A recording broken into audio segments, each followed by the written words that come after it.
Good morning. It is morning, I think, across the country. We're starting at 12:15 on the East Coast and 9:15 on the West Coast, and Pacific, Midwest and Mountain times in between. So my name is Joe Anderson. I'm with the Consortium for Educational Change. I want to welcome all of you across the country to this first virtual CEC National Labor Management Collaboration Symposium. And we're going to begin this morning with a panel of distinguished colleagues from the National Labor Management Partnership. We'll explain a little bit more what that is and what they've been doing, and currently what they've extended by way of an invite to all of their affiliates at both the state and local levels to really work hard together to get us through this terribly difficult time and make the reopening of school in the new normal as doable as possible. So we're going to hear from each of the panelists, and I'll introduce them in just a moment. But my colleague Crystal Conley from CEC is also with us, and she'll be taking charge of both the chat room and the question and answer. And Crystal, do you want to explain to participants how those functions will work? Absolutely. Welcome, everyone. The panelists will be speaking for approximately the next 45 minutes or so. We ask that if you would like to contribute to the conversation, that you use the chat feature. If you do have a specific question that you would like for one or all of the panelists to answer, we ask that you use the Q&A feature at the bottom. If you have a general question, please feel free to just type the question in. If you would like a question answered by a specific panelist, please add their name in your question when you put it in the Q&A. And I will consolidate and curate the questions, and we will be addressing those at the end. Thank you, Crystal. Our colleagues joining us today are Danny Carlson, who's Associate Executive Director with the National Association of Elementary School Principals, and then Noel Ellerson-Ng, who's Associate Executive Director at AASA, the Superintendent's Association.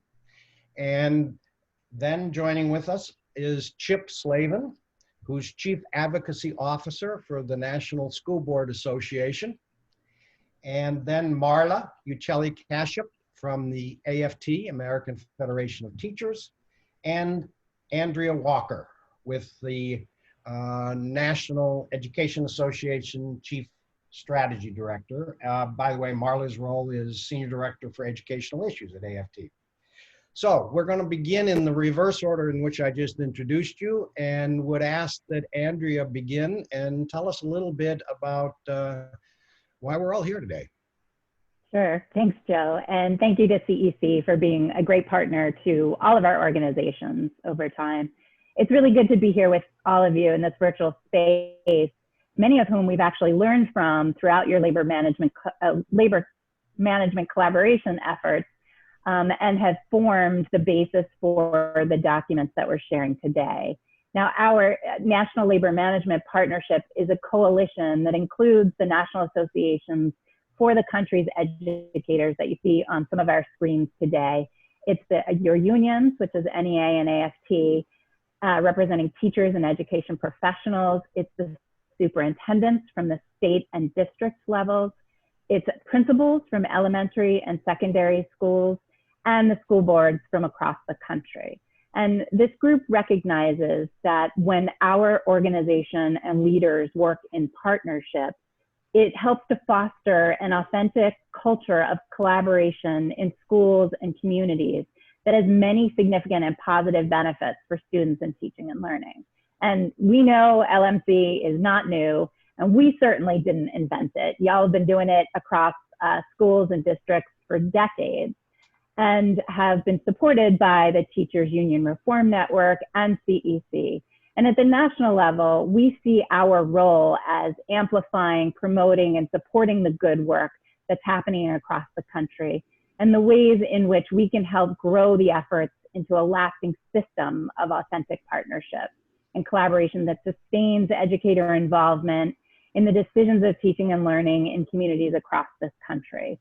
what we've learned in studying the examples, such as yours and others across the country, is that in the instances where collaboration stuck or it lasted, is when the practices went beyond any of us individual leaders and from any of our organizations, whether it's a particularly collaborative local president or a superintendent or a principal, but it was embedded into the behaviors and the structures, which are teams and committees within the system at all levels.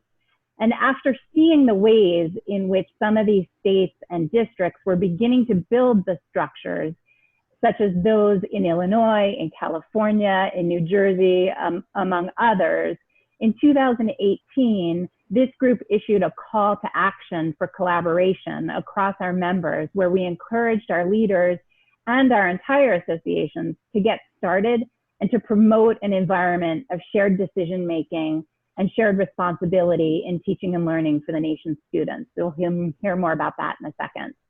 And as Joe said, in light of the recent pandemic and other very serious crises that our nation is now facing, we understand that now more than ever, those closest to the unique challenges that our communities face are the ones best suited to determine the solutions. So while each of our organizations are issuing our own individual guidance about the what, the content of what needs to be addressed related to what it will take to safely reopen school buildings, the NLMP provided guidance on the how we do that together collaboratively. It's the processes to safely reopen that involve being in connection and collaboration with each other to get the best results, using many of the practices that will be discussed throughout this conference. And we're really excited to hear from you and learn from you all how you all are doing that. I'm going to turn it back over to Joe to hear more about this call to action. Yes, thank you, Andrea. The document and many of the documents that are going to be referred to today will be in the resource guide that will be available to all participants in the symposium. At the end of the document that the partners have just put out about how to move together to collaborate to reopen schools safely in the fall, there's at the end a list of resources from the respective organizations. Let me ask Marla now to add to what Andrea's shared and tell us a little more background on National Labor Management Partners. Sure, thanks Joe, and thanks Andrea for kicking us off. Good morning everyone. It's really terrific to be with my wonderful colleagues presenting, and also with the people who are doing this work every day. We salute you and learn from you, so thank you for being here. So what I wanted to do, since as Andrea said, labor management collaboration is not exactly a new thing, what I wanted to do is tell you a little bit about why in 2018, the AFT, NEA, AASA, and NSBA decided it was time to go a little more public in a different way and issue our call to action. And I want to focus on 4 elements that I think are critical. So first is this notion of culture shift. I think we've been trying to do this for some time, but are finally getting better at it. And that is we're in the post-ESSA world, right? And hopefully moving beyond top-down management, test and punish approaches, shame and blame, focusing, as we like to call it at AFT, on the freedom to teach, on the things that really make schools work for everyone in them. And so we wanted to issue a call to action, not only to take advantage of that emerging culture shift, but actually to push it and to talk about collaboration in service of student success, and to make a strong, concise statement that the solutions are coming from inside the system and that it's our job, all of our jobs, to make schools succeed for kids, and that we have a way to do it. And also that we've got some evidence that it matters. And so the second thing I want to talk about after culture shift is the research. And frankly, there's decades of it, but more recently, it's become more robust and more widespread. I'm sure you all are familiar with much of it, McCarthy and Rubenstein's work, of course. But the important things that we focus on, and we find this really convincing in our work, is that when collaboration is strong, There is greater alignment among the goals of teachers and administrators. There's greater sense of efficacy among those in the system, and there's stronger relationships, right? And there's also a perception among staff that both the school and district leadership and the union leadership are worth trusting. So those are really important things that we can share and talk about. And what's really important to us and the places that we represent, and I know the kids we all care about, is that when you have a really nurturing climate that's informed by collaboration in this way and shaped by it, you can actually start to mitigate some of the teacher turnover and low achievement that we know is really challenging, especially in high poverty schools. As my boss likes to talk about it, it's not like anyone's giving up power. We're not ceding power, C-E-D-E-I-N, C-E-D-I-N-G, I can't spell. We're ceding it, S-E-E-D-I-N-G. So the third piece that I just want to mention then is structures, and Andrea alluded to this. You can have a collaborative mindset, you can understand the research behind it, but if you want something to last, this is why we put this in our call to action in 2018, you also need some structures. It's not about a nice inclusive principal or superintendent or a union leader demanding a seat at the table. It's about nested structures that provide places for all stakeholders. And our call to action really tried to lay out what that could look like. One of the places, I know we'll get to talk more in the Q&A, but there are a number of places that really exemplify this approach and how it's leading to dramatic and sustained achievement. And the bottom line is the structures are not just about putting meetings in place and methods of communication. It is about changing the way we do business. The last area that I want to mention that was essential to our call to action was what Andrea referred to as the how. You got to start something. And so a real grounded place to start is with a student-centered goal. So if I think about where we are in reopen planning and what we're really super concerned about right now in terms of kids, it's engagement, right? Like, where are the kids? How are they feeling? How are they connected? How are we supporting them?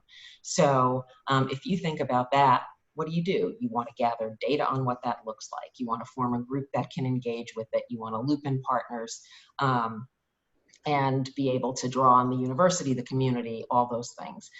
So some of what we know, we really wanted to put into a message that could be much more widely shared.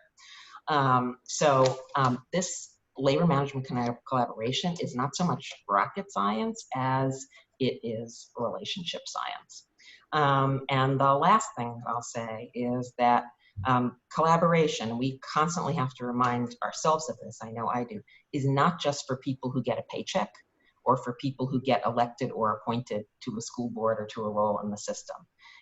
The role of parents and communities in transformation cannot be overstated. Their knowledge, their resources, their passion are really important to the work we do. And so our work together in issuing that statement was to be able to lift things up and show a path forward. And I will stop there. Thank you, Marla. Very helpful. And you mentioned school boards. Chip, why would the School Board Association be interested in this approach? School boards representing our communities across the country. Well, thank you, Joe, and thank you to all my fellow panelists and the great work I think we're doing together on these mutual issues. But you start with a great question, Joe. And the reason local school board members are interested in this is that they are integral to all of this. So school board members are ultimately responsible to the community for what's happening in the district and in the individual schools. They have a fiduciary duty to the local taxpayers. They have a duty to educate the kids in their community. And they have a duty also to make sure that the teachers and the staff are in a safe and healthy environment.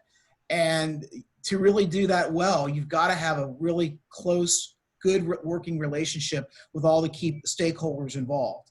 Certainly that starts with the superintendent and the district administration, but it definitely includes the teachers and it includes the principals, both at the high school and middle school level and the elementary school level, and it includes the community itself. It includes the parents and the business community, and it even includes the students to a degree. So I think this, first of all, this collaboration in the document that came out really sets a tone for how you can start down that path. And right now, I can tell you school board members, I'm hearing from many of them who are engaged in 10 and 12-hour long board meetings right now, trying to figure all this out, particularly as we're dealing with the reopening of schools potentially in the fall. And how do you do that? And how do you do it for the short term? But also, we really need to be focusing as well on the long-term changes that we're probably going to have to see based on what's happened, the transformation going forward. And typically, the districts I've seen from my own experience visiting some great, wonderful public school districts around the country, the ones that are already kind of on the cutting edge of how they do things have great relationships with their teachers. They have great relationships with the school leadership and the principals. They have great relationships with the district administration, and they have great community-wide relationships. And typically, when they undergo the planning process, all those players are involved to some degree. So you have a very transparent and open process going forward, and everyone knows what the goal is. So the local school board member, when they're out at the grocery school at night, and someone comes up and says, "Hey, what is blended learning that you're talking about our kids?" The school board member needs to be able to answer that question. Here's what it is. Here's why we're doing it. Here's how it's going to make for a safer, healthier environment for the students and the staff and the teachers. And more importantly, here's how it's going to move the needle on learning in the community. So those are all the things that need to be thought of. And I would just kind of conclude with saying, like, there are a lot of elements that have to go right in the fall. Everything from school bus schedules to cleaning the schools to figuring out how to communicate with the parents and the community on what's happening in the schools, what happens if there's an outbreak, to once again focusing on the instruction and making sure that this is something that is going to lead to successful results for everyone, particularly how are you going to make it more personalized? What's going to be the role of the district and school leadership in the planning? How are you going to engage the parents? Are you going to shift to more competency-based learning at times, which might make more sense? And how can you do that under the current rules and state laws? How are you going to promote collaboration and mentoring amongst students, but also teachers for that important professional development that we know they need? And how are students going to take ownership of some of their own learning in a time where they may have to be more independent at times when they're at home? And then finally, we talk about blended learning. I said, what the heck does that really mean? There's all kinds of blended learning. And so what's going to be the right model for our school or our district? And so I think that's all those things together and many more are why I think this collaborative is really important. And I love working with my colleagues that are involved in this call and their organizations, because we all have the same overall goal as we're champions for public school and the kids that are in them. We want to see them get better. And this is a very, very challenging and difficult time. And the more that we can be together in these issues and find ways to reach agreement, and even when we disagree, we figure out a way to do it agreeably. That's going to be the path forward. So thank you for having me. Thank you, Chip. Hey, you mentioned superintendents, both district, and we're going to turn to Noel in just a moment, but also state. It's worth emphasizing that the Council of Chief State School Officers, which is the national organization of all state superintendents across the country, is part of this partnership, has signed on to this agreement. They weren't able to have representation here this morning. No wonder. I mean, they're doing all kinds of work to figure out how to help districts open up in the fall. But in any case, know that they're a part of this collaboration as well, and very much want to be supporting our efforts to work together. Noel, AASA, the Superintendents Association, how do you see the superintendents and their role fitting into this in such a key role that it is? Well, I'd like to align myself with everything everybody said, but I think that gets to a really important point. And first, I need to say and practice the good manners my parents raised me with. Thank you for the opportunity to participate in today's webinar, and thank you for providing a forum for us to discuss the work specific to the document that the group put together, but also the broader work going on around opening schools safely. I want to start with something Chip said about how much things need to go right as we start to reopen in the fall. And I think that's an important element of why coming together with the National Labor Management Partnership was a no-brainer around something like this.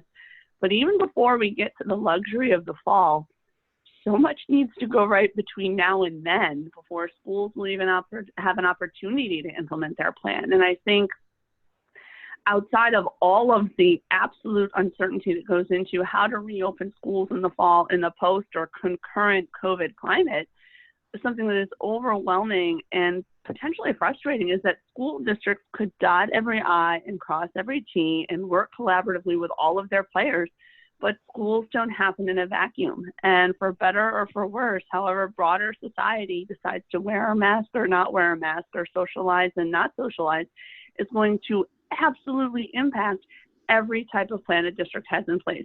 This is the childhood books that we like to choose your own adventure, except this is a little bit more choose your own nightmare almost, because you need to have seemingly multiple plans. What does opening look like in an ideal situation where we can have as many students physically present as possible, as much as possible? I think that is what most school districts and boards and parents and principals and teachers are aiming for. But they're being very realistic that we're probably not going to be able to max out. So then it becomes, what does it look like if we're back to phase 2 or back to, we're not even out of phase 1? What if crowd size has to be 10 instead of 50, 10 instead of 250?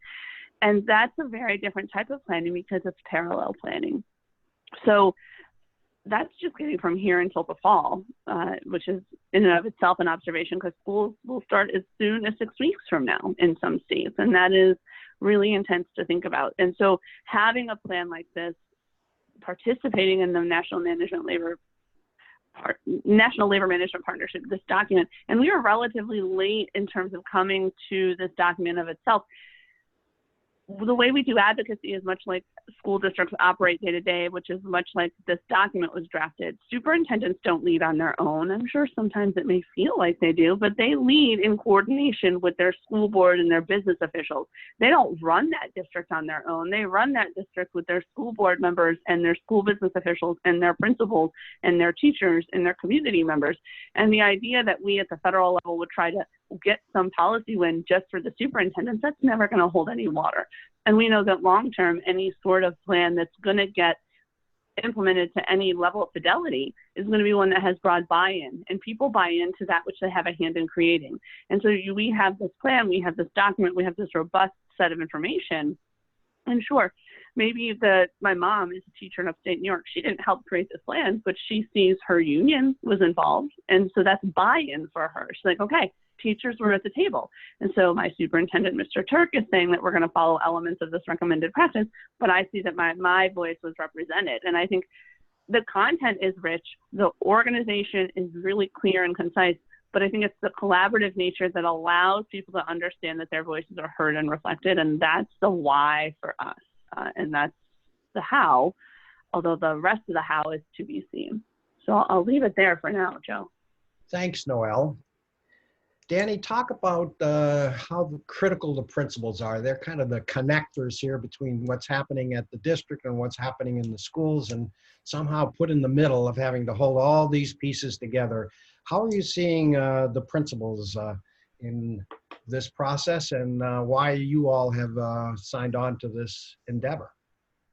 Yeah, thanks, Joe. I will echo the comments of Noelle, which I do often, because I often agree with what she says. And so, again, appreciate the opportunity just for being a part of this, and looking around the virtual table here, the panel, and seeing so many great of our colleagues and folks that we are really working closely with on a lot of these things. And again, echoing what Noelle said, I think just starting off, I think just the big picture of the collaboration we're talking about in terms of this document, but there's a really strong collaboration happening at the national level in terms of all of our groups pushing for strong funding to even position and have the chance for schools to open safely. We need Congress and the federal government to step up and have the backs of educators and teachers and districts and all of us. Talk is cheap, so let's see where that support is. But yeah, to answer your question, yeah, I mean, principals are kind of right in the middle of it all, in terms of kind of being that nexus between districts and central office and boards, but also, of course, being instructional leaders in school and supporting teachers in their classroom, and responding to parents and working with parents and engaging with them, and all the questions around sort of all these things. So they are in a very unique position, and one that's certainly in this conversation around school reopenings coronavirus, instruction, sort of all this in the middle of it all. But just wanted to quick say, as it relates to that, you know, the sort of cliche, I guess, about sort of if you go fast, you go alone, but if you want to go far, you go together. And I think this is one of those ones on this issue of coronavirus and sort of reopening that we all agree that we have to go together, because no one has a monopoly on the best ideas or the good ideas, because no one knows exactly how this is going to play out. So let's kind of all lock arms and sort of do it together. And so, you know, principals, I think are, this is part of the role. It's sort of one hat as instructional leader and in classrooms and the nuts and bolts of teaching and helping teachers with unit planning, long-term planning and discipline and all those things, but it's also buses, balls, and beans, right? So the other side of the administrative side of it, and this is going to be part of it with scheduling, the logistics. There's been a lot of focus on transportation and transportation costs and thinking about buses and logistics at schools and all of those things. So we are just really, really excited to be a part of this because I think it is a microcosm of the work that all of us hope really happens on the ground and in districts and in states, is that we're all at the table together and again trying to find what are the best answers under very, very uncertain circumstances. So appreciate the opportunity. Thank you, Danny. Any conversation that questions you have for each other or comments on what each other has said? So why don't we just open it up to the panelists to just kind of talk with each other a bit. I have a couple questions I'll follow up with as well as I've heard your comments. So, but anything that you want to ask of each other or comment about what each other has said at this point? I'll just make a quick comment, and this is kind of following up on what Danny mentioned, and we all alluded to it, I think, but in terms of, I think an important part of all this is what's happening at the federal level as we're all working together to build those relationships to try and to get more resources to come down to the state and the local level. That is going to be an important part of this, and we know that's a challenge for everyone. And I just wanted to reemphasize that that's a very big part of what all of our focus is on right now. And I think we've all, you know, we're on the phone with each other as organizations several times a week talking about that strategy and trying to point out the actual real issues that schools are facing as we talk to members of Congress and key congressional staff and leadership. Chip, that's great, because I wanted to follow up on that as well when Danny mentioned that. You all have real expertise on what the situation looks like at the national level in terms of the effort to get the Congress to not just talk about this, but actually do something. Can you give us, and from all your various perspectives, and I know you're working very hard with each other, it's important, I think, for our participants to realize these panelists are in daily, multi-daily contact with each other as they try to move this unified funding agenda. But give us a little more background and help people at our state and local level understand what we're up against, how it's going, prospects for success, et cetera, what you all are trying to do, anything related to this national effort you're so strongly pulling together on. Sure, I'll start, I guess, and others can jump in. Thanks. As most of you may know, there is federal money that's coming down through the CARES Act that passed in late March of last year. And we're glad to have it, but I will tell you, and I don't think I'm speaking out of turn here, it's way inadequate for what schools need. We need a significant federal investment simply for schools to have and local jurisdictions to have that control. I mean, they can't have the control if they don't have the key resources they need. And public education was already woefully underfunded. So I think one of the key things that we're all advocating for now is a very, very large investment in public education so that we can reopen in the fall. And that means direct money to the states. That means some dedicated money to programs like IDEA and Title I. It means a significant investment in curing the homework gap or the digital divide in education. All of those things are important. So many of us have signed on and asked for initially a minimum of $200 billion in funding as an example. And then an additional $4 billion to go to the homework gap that would be targeted towards the E-rate program.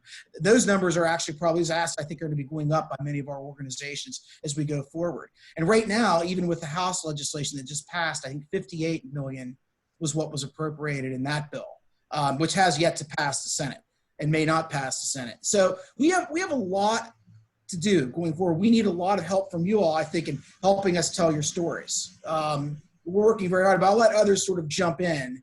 And I'll just say, you know, we're all very committed to build up those resources for local school districts.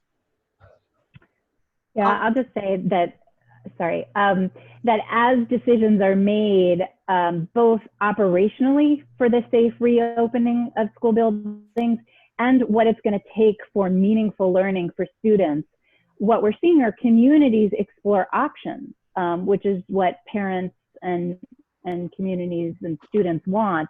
Those options take resources. And resources, where we put our money as a society, is a reflection of what we value. And if our lawmakers aren't going to value those decisions that you all know are best for the students of this country, how do we join together in making our collective voices heard? And so, as Chip said, we need you all now more than ever. So those decisions that you're making for your classrooms, for your work sites, and for your school buildings need to be amplified and shouted out so that change can actually be made in this process. And Joe, I was just going to jump in on that as well, and absolutely agree with what my colleagues said before me. But you know, this is one thing where we have to realize the resources and supports it's going to take to get back into school safely and all the different ways that's going to happen this fall. Two things we need to remember. One, it's so far beyond anything partisan or anything that's my ideology about what I think is the best way to make schools better. It is so far beyond that. I mean, it is absolute. We can bring kids into clean and safe schools, or we can't if we don't all advocate on every level for support from Congress on this. And we know that the lever is the Senate. Obviously, the House is on board in a significant way with all this. So we're all really aligned at the national level, but it doesn't matter unless every one of us is pushing from the local level in concert with our communities, in concert with superintendents. Whatever you're thinking, get after your senators, figure out who the targets are, you know, who really need to be brought on board. Make it clear that going on vacation right now is actually not a really cool thing for Congress to be doing.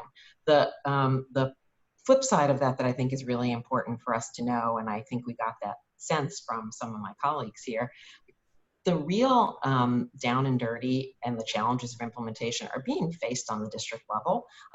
You know, I'm very glad to have all the partners that we do have in this because they're all critically important. But the way that our system works, when push comes to shove, it's local. And so there's a huge amount of work that we have to be able to do effectively and collaboratively to be able to get kids what they need and to have our school workers at every level protected as well. I think this is Noelle. Yeah, please jump in, Noelle. I'm sorry, I don't know what happened to my camera. My apologies. So I, again, will align with everything my peers have said. And I don't know if it is to our benefit or to our detriment that it is an election year. I'm going to guess that it actually ultimately plays out in our favor because this is a year that people can truly be held accountable at every level for action or lack thereof. And I think particular or specific to the funding conversation, we're talking about the CARES funding that was made available. We're hitting the pavement hard to get the momentum behind an additional round of funding for state stabilization and education-specific dollars. But let's be real. Those federal dollars only go as far as the state is willing or able to not use it to backfill state funding. And we've seen egregious efforts already. My native New York has cut their education funding by the exact same amount of CARES funding. And I don't say that to be alarmist, but I say it to let you know that your work may be cut out for you doubly so, because you need to have a conversation with your state legislators about federal dollars, because the conversation is, yes, Mr. Schumer, yes, Ms. Gillibrand, my senators, my representatives, this is what we need. But then you have to take it back to your state level and say, listen, I understand you might need to make cuts, But when you make those cuts, that leaves us holding the purse strings. And I, as Noelle from AASA, would immediately point to the document that we put out with the school business officials.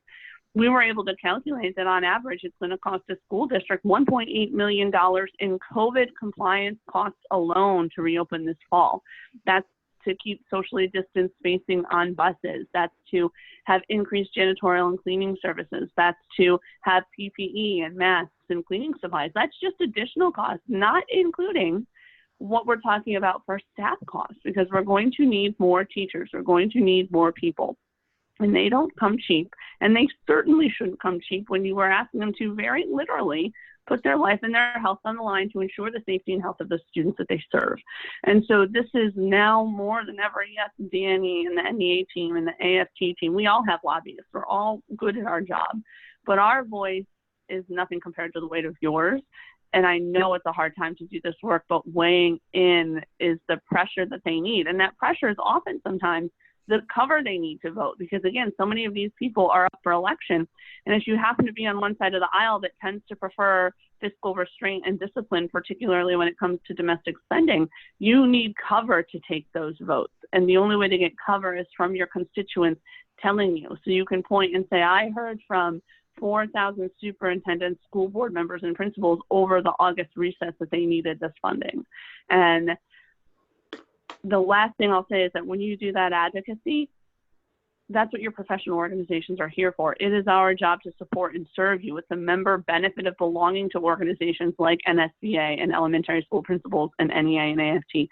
Reach out to your advocacy team, because they can get you the contact information. They can get you the talking points. They can get you the summary. We take the administrative work out of advocacy. That way, when you sit down and have 20 minutes at the end of the day, you can hit the ground running. I'll leave it there for now. Thank you, Noelle.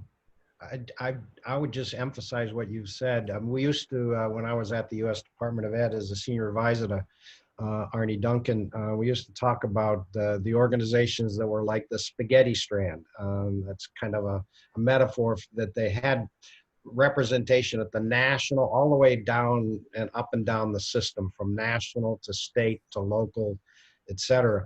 And the importance of that, these organizations you're seeing, the reason I think one of the powerful reasons they're coming together and reaching out to you is to, in fact, invite you to come together at state and local levels, because we can only make that spaghetti strand as strong as it can be when we all come together to support it. So I want to ask a question here, because I think, and I think it was Chip that first mentioned how everything has to fall in place, and there's so many complicated things that have to fall in place. And let's step back for a moment. In our experience in working districts across the country with CEC in the midst of this crisis, it's not easy. And one of the things I think we're going to have to talk about is when the first things don't go right, how do we hold the relationships together when things are difficult and don't always work as we would like? I'd love the panelists to kind of respond to their thoughts on,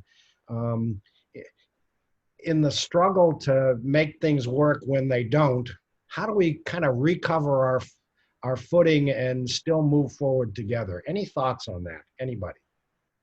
So this is Noelle, and I'll jump in because when you represent superintendents and you represent leaders, I think it's really important to acknowledge that leaders don't balk at the first hiccup or sign of tension or disagreement. That's where leadership is made. That's where leadership is sharpened. And that's where you can perhaps emerge with deeper team relationships. Having team relationships doesn't mean you have to love everybody. You don't have to like everybody all the time, right? I don't have to like you every single day. I just have to love you and our work and our commitment to our students. And so as long as you can keep seeing the long-term goal, which in this instance is opening schools as safely and healthfully as possible, as expediently as possible, you can understand that you're not going to agree. But if you and the people you work with are going in that forward momentum, it becomes a little bit easier for anyone to give a little from their perfect vision, knowing that you're working in the same goal. So I think that's true in this COVID context, but also day to day. And I wouldn't be doing my job if I didn't just clarify. we all know that common cliche that superintendents and boards never get along, but we all know that the reality is far more boring and not anything that's made for TV. Overwhelmingly, superintendents and boards work so well. That's why public schools persist and endure and thrive in the way that they do, and why they'll be able to survive and emerge from a post-COVID climate stronger than ever. Other thoughts on? So I'll go. You know, one thing when we've asked our members why they have become educators, it's the biggest duh result you'd ever find, which is they want to help students learn and grow. And that, by and large, is what all of the education stakeholders and the associations whose members are reflected in these organizations want. And so when that is at the center of the room and at the table where there's shared interests, such as in the labor management partnerships, when disagreements happen, when you go back to reflect why we're here, what we're trying to achieve together, how we do it can get worked out. And as Marla said in the beginning, related to our call to action, starting somewhere where there is mutual agreement and there's mutual energy to start with the low-hanging fruit on what you can create agreement around, so that trust is built through your history of promises kept and your agreements that you've made and actually saw through on. Then you can get to some of the bigger issues around gaps in grading related to examining different races, and those are those harder subjects. In a crisis, when you have to act quickly, what are those hierarchy of choices that need to get met soon, or hierarchy of needs? So, for example, we saw very early on in this crisis, students needed to be fed. They needed shelter, and there was common agreement on making that happen and making it happen fast. And the results of the efforts that were done collectively by our members in each of these organizations helped to develop the trust that we were all in this together. So now, how do we take the next steps in this in terms of being having safe school systems for students and for those who work in those schools, as well as the parents in the community, to keep everyone safe? It's going to be tough, right? But if we can rely on our shared and common goals, the outcomes that we all want, and the history of trust that has been built through the practice of collaboration throughout time, that's when we'll be most successful. Thank you. Can I jump in on this one as well? So two things I just wanted to lift up. One is that kind of as we got our broader group together to reissue this call to action, one of the things that I found really valuable is that, and I give credit to my friends at NEA because they did it, is to put much more, in a very succinct way, a process in our hands to do some of this work and a structure to do it in a very specific way. And while that may sound like, well, you have these huge issues, that doesn't matter. Well, actually it does, because it just gives you something to put in front of people to kind of start from. And as we think about the really tough decisions that are being made, the advocacy that we're doing, you know, what are concerns about equity, about kids falling further behind, let's remember that there's an opportunity we have now that's been highlighted, and that is to be as absolutely inclusive as possible in what those groups look like. We are in a different time. Teachers, at the same time as they're worrying about, can I keep my kids 6 feet away from each other, they're worrying about, how am I going to talk about racism in this country when I go back to school? What are the lessons I need? This is our opportunity in any work that we do together to make sure that the people who are doing the work are truly representative of the people in that school and district community. So I just wanted to raise that up. Thank you, Marlon. Very helpful. What I hear us saying is that start with something small, low-hanging fruit, as Andrea said. Keep that North Star. What holds us together is our shared concern for our students. And maybe just when it gets tough, and it will get tough, it already is, and we have setbacks, keep in dialogue, keep in conversation, stay together, and don't leave the conversation, work through the hard spots, the tough points. Talking about the tough, maybe it's also important to shift to some opportunities. I think some of you referenced that, maybe Chip in his comments about the longer term. What are some of the opportunities? And Marla just talked about the emergence at such a high level and a deep level of the equity, the race issue. What are some of the opportunities here for all of us by working together to do learning differently so that we have, in fact, maybe impact, especially with our students that have some of the greatest need? What are some of the opportunities in this crisis that any of you see?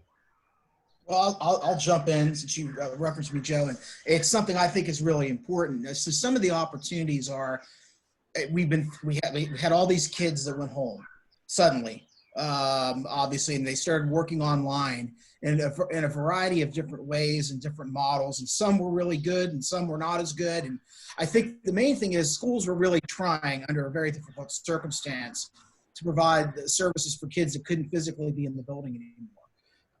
And we learned, I think, how bad actually, when you talk about equity, the digital divide in this country really is. I mean, even when everything works perfectly, something can still go wrong when you're using technology. I had a technical problem earlier today, as you guys know about. That's why you can't see my Zoom background. Those things happen. They're going to happen. But imagine what it's like for the kid that really can't connect with all their other classmates or their teacher, or jump into the digital content that's available that, you know, can provide such a better way to get 21st century skills. So I think, you know, we now are laser focused on what we really need to move forward. And how we move forward is that we can provide better learning environments for both teachers and students, where there is more integration. It's not just the teacher lecturing, it's the kids having all this great digital content, teachers being able to work more one-on-one with students because their time is freed up more to do that. They're not so limited by what's happening in the day, and it allows more student agency and ownership of their own work. So you can move to that more personalized learning approach that recognizes all the issues that may impact how someone learns. And so I think those are the opportunities, and it's not easy to get there, but it does require long-term planning and thinking about it, and it definitely requires everyone involved in this collaboration to work on it together. It won't work otherwise.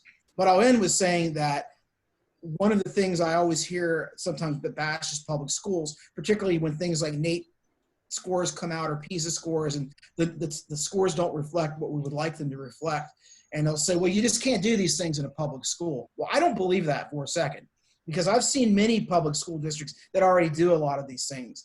What we need to be able to do now, though, is how to take that to scale and all work together to figure out what works best at each individual community, and recognize that schools generally are the center of their neighborhoods. And we want to make that's where the kids are. 90% of the kids are in a public school. So how do we take this opportunity, this challenge, and turn it into a bigger opportunity down the road? Those are my thoughts. Other thoughts on opportunity? Joe, I'll just say, just quick, agree again with whatever everyone has said. Just a quick, the famous, I don't know if it was Rahm Emanuel who coined it, or if he used it from someone else, but the former advisor to President Obama during the Recovery Act after the Great Recession said, never let a crisis go to waste. And it's a weird sort of thing to say, but during this time of really sort of all systems are being sort of stress tested at the school and district level, and folks are sort of looking at their systems and their infrastructure and all of these things. And so it is an opportunity. It's an opportunity to kind of, you know, look at what is in place, even as it relates to how all of, you know, teachers, principals, superintendents, state leaders, what is the process, the infrastructure for communication and decision-making, and some of these sort of core functions of how education policy is crafted and sort of implemented. I think all of these things come down to implementation. You know, we can have the best written plans, and we can have the best conversations, and we can be, you know, quote, open to communication channels. But if there is not a very strong sort of tight plan in terms of implementation, with not necessarily fail-safe, but just opportunities to be very clear and everyone rowing in the same direction, it kind of doesn't matter. And so I think it is an opportunity to really, even on this stakeholder engagement piece, you hear sort of state chiefs even say it, and talking about, you know, what is their relationship with school districts, and what is their relationship with local school boards, and having those conversations, whether it's on school reopenings or whether it's on some of these other issues that were referenced on structural racism and racial inequities in classrooms and all of these things. And so use this opportunity to sort of, you know, rethink some of these approaches and what's been done in the past. And just because it's been done a certain way in the past doesn't mean it's right, doesn't mean it's great. And ask questions and sort of think about, could some of these things be done sort of in a new way? Thank you, Danny. By the way, a participant raised a really critical and important constructive feedback kind of issue, and it's how we talk about what I think we want to say is, if there are some easier issues to deal with rather than the really most difficult ones, start with the easier ones first. That's a better way of talking about where to start. So thank you for that feedback. Yes, I think somebody else, was it Andrea that wanted to say something?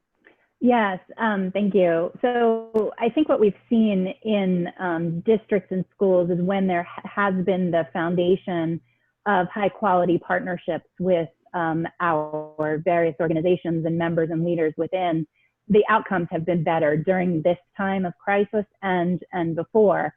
The opportunity that exists too is to bring in parents and students' voice and influence in meaningful ways as well. You know, I think that is sometimes a challenge for our organizations to do well, but our greatest opportunity. And you know, I can only look to my own kids during this time, a 16 and 14-year-old, who you think you need to, you know, instruct on what the goings on are in this environment during this time, only to find out they're on TikTok, they're learning together. And so how do we meaningfully invite them into the conversation? They spend most of their time here. Parents are hearing about the struggles and the challenges daily. So when we join up with parents and students, how can we, you know, take this opportunity to really look at the full system for lasting change? Thank you.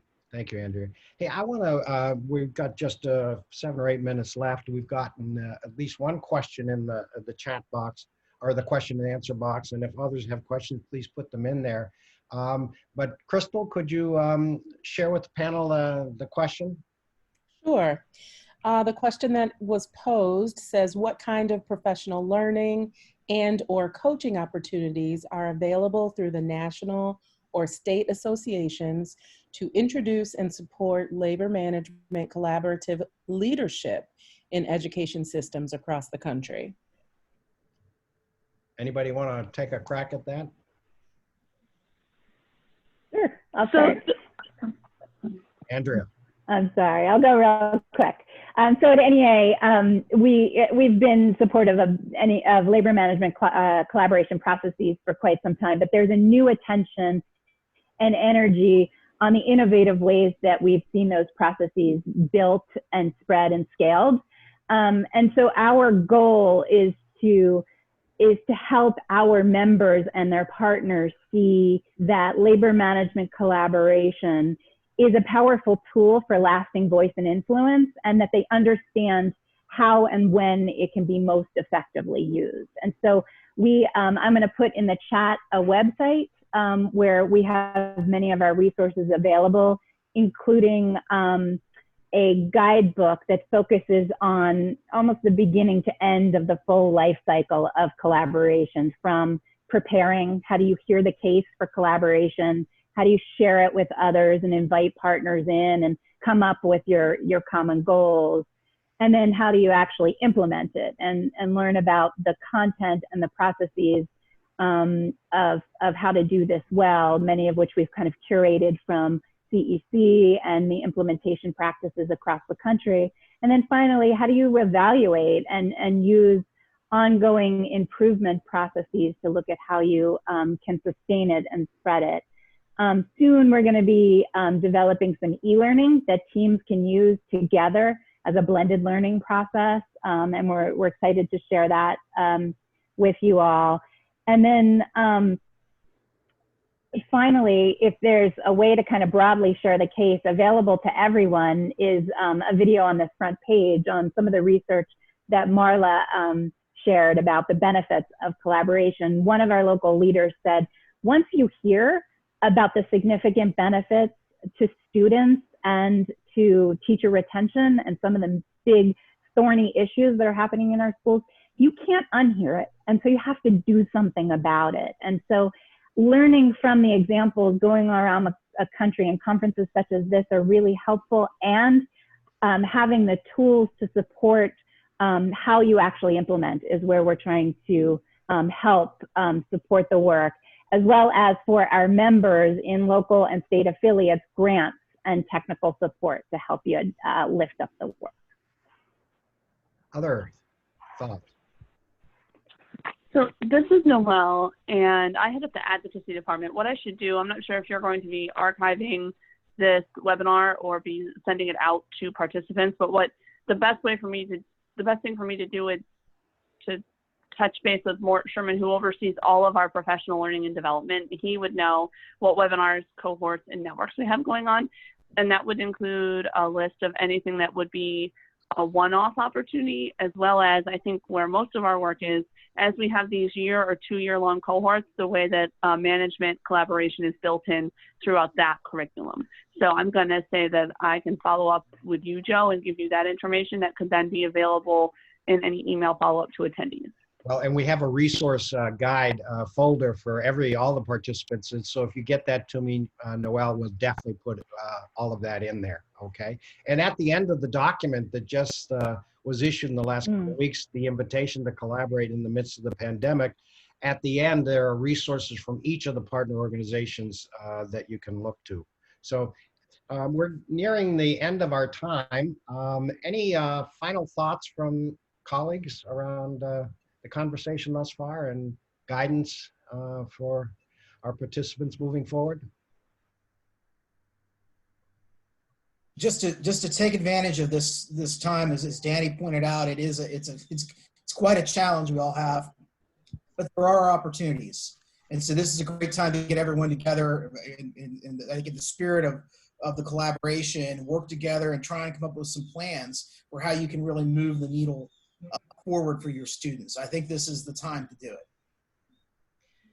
Joe, I think what I would want to leave people with is actually a little bit of an answer to your last question, in that NEA's resources are amazing and we love the supports they provide. So if you're in a merged state, you're really lucky because you get NEA and AFT resources.